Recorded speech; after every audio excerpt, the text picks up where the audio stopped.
Shalom, saudaraku yang dikasihi Tuhan, senang sekali bisa menjumpai Anda kembali melalui tayangan berkat Tuhan hari ini. Dan pada kesempatan hari ini, saya mengambil satu pembacaan melalui Injil Matius pasal yang ke-6 ayat yang ke-34 bagian B. Firman Tuhan berkata, kesusahan sehari cukuplah untuk sehari.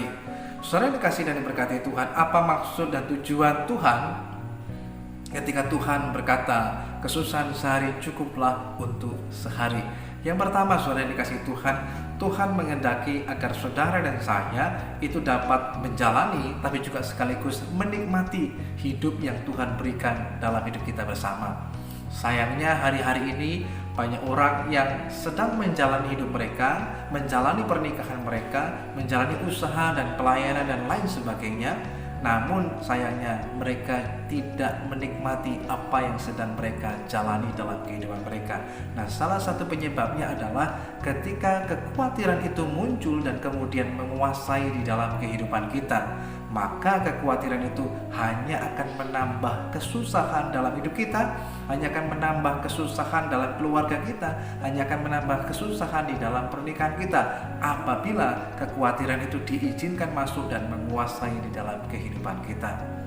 Sebab itu saudaraku dikasihi Tuhan, melalui firman Tuhan ini kita diingatkan agar kita menikmati hidup yang Tuhan berikan dalam hidup kita sebagai bagian daripada berkat dan anugerah yang Tuhan percayakan dalam hidup saudara dan saya. Seringkali kita berusaha untuk menghindari agar kita tidak hidup susah, agar kita tidak mengalami kesusahan. Namun sayangnya justru hal ini membuat kita kemudian mengalami kesusahan yang tidak perlu untuk kita alami dalam hidup kita, sehingga kita tidak punya waktu untuk beristirahat, kita tidak punya waktu untuk beribadah, kita tidak punya waktu untuk Tuhan, untuk keluarga dan lain sebagainya. Akibatnya apa yang terjadi? Kita yang susah sendiri. Yang kedua, kesusahan itu bukanlah berbicara tentang kondisi atau keadaan yang ada di luar kita, tetapi itu berbicara tentang kondisi dan keadaan yang ada di dalam hidup kita.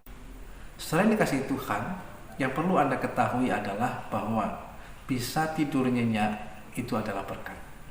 Bisa memiliki nafsu makan yang baik, sekalipun mungkin makanannya hanya sederhana, makanannya hanya nasi dan kerupuk. Memiliki keluarga yang mengasihi kita, yang menyayangi kita, itu adalah berkat Tuhan.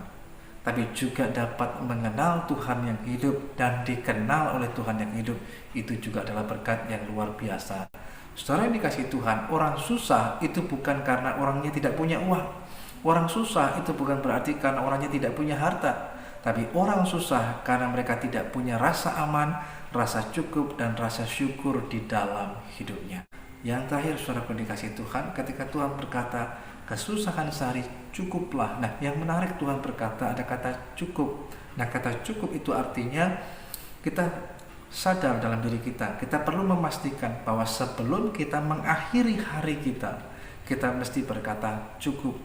Kita berkata cukup Tuhan, cukuplah kasih karunia-Mu bagiku. Tapi kita juga mesti berkata cukup bagi kesusahan, bagi masalah, bagi kekhawatiran dan lain sebagainya.